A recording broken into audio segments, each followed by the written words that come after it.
The largest study around homelessness has been completed and recently released, and it's going to dispel some GOP myths about how people end up homeless and why they remain homeless for such a long time in some instances. But before we get into the video, please be sure to like and subscribe to the channel. It helps the algorithm. All right, so first we'll jump into Statistica, an estimated number of homeless people in the United States from 2007 to 2022. If I sound a bit congested, it's because I am, and I'm a bit under the weather. Sorry about the lack of uploads, but I am getting better. So back to the video here. We got, in 2022, 582,000 homeless people in the United States. Now, to put that in perspective, the city I live in, Albuquerque, has about 650,000 people in the whole city limits. So it's basically a large city that we have. Any one large city of homeless people that exist in the United States of America at any given time. So a lot of people that we have to worry about, and a very, very visible problem for a lot of Americans that are seen every day and interacting with and are living in communities with these 582,000 people. So here's a new article from The Guardian that says, "Who's unhoused in California? Largest study in decades.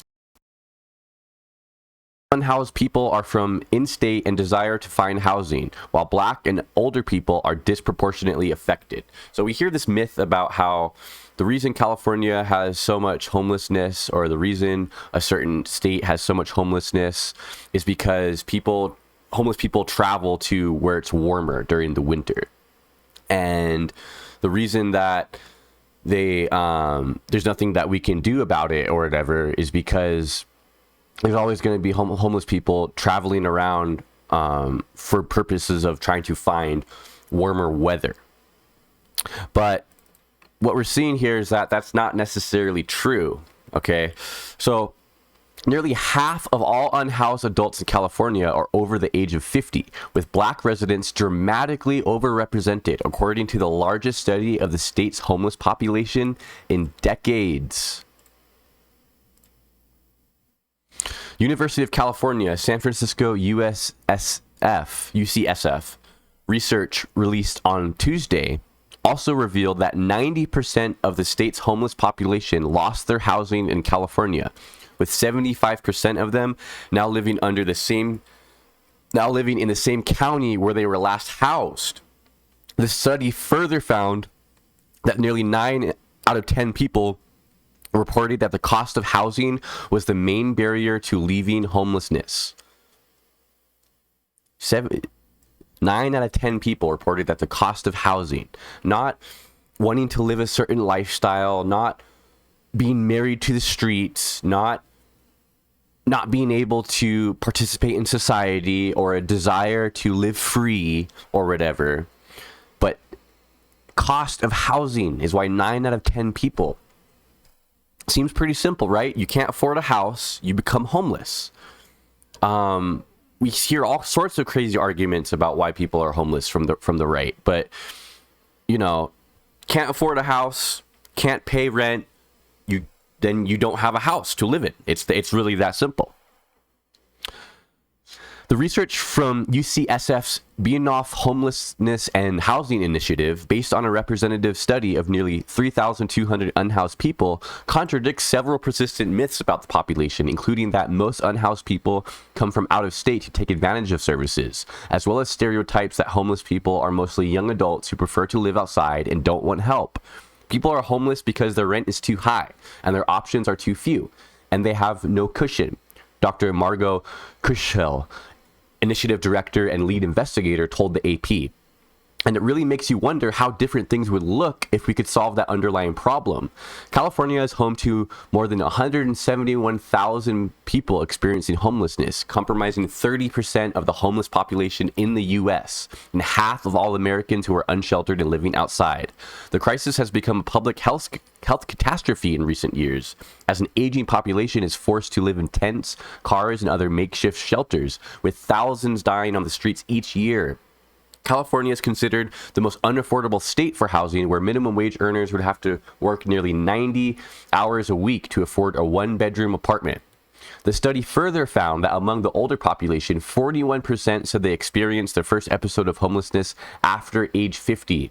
Most participants in the research reported that the cost of living had become unsustainable before they lost housing, reporting a monthly median income of $960 in 6 months before homelessness. Wow. 41% experiencing the first episode of homelessness after the age of 50. What kind of country are we living in where you can work and work and work for decades and decades and decades and have nothing to show for it and have no safety net and no ability to get any help from the federal government when you're in your most dire need to get it? What kind of country is this? Nearly half of adults surveyed were not living on a lease in the 6 months before facing homelessness, meaning they were couch surfing or had moved. Renters with leases reported a median of only 10 days notice that they were going to lose their housing, while people without leases reported a median of only 1 day of warning. Researchers reported that participants had endured more than a third experiencing physical or sexual violence during homelessness, and more than a third visiting an emergency department in the past 6 months. Access to care and treatment was also a major challenge cited, with 1 in 5 who used substances reporting that they wanted treatment but they could not obtain it. The study found that while Black residents make up 6% of California's general population, they account for 26% of the unhoused population. Native American and Indigenous people were also overrepresented, accounting for 12% of the unhoused population. Latinos made up for 35% of the unhoused population, fairly comparable to their population of the general public. The study was done at the request of Governor Gavin Newsom's administration, but was not funded by the state. The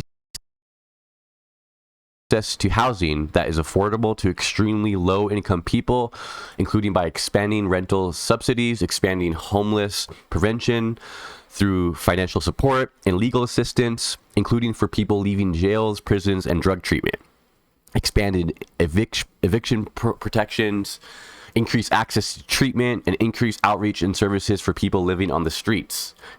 Claudine Cipolli, a member of the research's project Lived Expertise Board, said in a statement that she hopes the research will help the state develop effective strategies that allow people to transition out of homelessness and into stable housing circumstances. Having experienced homelessness firsthand, I vividly recall the relentless fight for survival, the pervasive shame that haunted me, and my unsuccessful endeavors to overcome homelessness on my own. So, to wrap it up here, I've always been a supporter of universal basic income, okay? And I think that a UBI could prevent extreme cases of people being unhoused, and it can be a safety net for these people that reach these 41% of people that experiencing the first episode of homelessness over the age of 50. 1 second here. Just gotta wipe my eyes. UBI, okay? A universal basic income paid for by taxing the rich at a much higher rate than we currently do would drastically reduce homelessness. And as this study pointed out, the reason people are homeless is because they don't have money to buy a house. That is it. There's no cultural reason. There's no I want to be a hippie reason. It's just the simple fact they do not have money to afford a house. So why not lift these people up? Why not lift the lowest of our society up and give them a helping hand?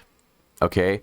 No, the Republicans are there for socialism for the rich and for their rich buddies and their corporate donors and their corporate puppet masters. But anybody that isn't part of the 1% club and isn't already a filthy rich billionaire, screw them. Okay, it doesn't matter. Screw them. So this is an issue that exists throughout the country. It's especially bad in California because the housing prices have become so expensive. And it said here that you have to work 90 hours a week just to afford a 1-bedroom apartment at the minimum wage. Well, something needs to be done here. Okay, something needs to be done here, and we need to have come up with a better solution for these 560,000 people that are living unhoused, because in the wealthiest nation on the face of the earth that's ever existed, we certainly should not have 560,000 people living without a home. All right, I'm gonna go ahead and end the video there. Thank you so much for watching. Please be sure to like, subscribe, and comment down below what you think, and I'll catch you guys in the next one. All right, peace.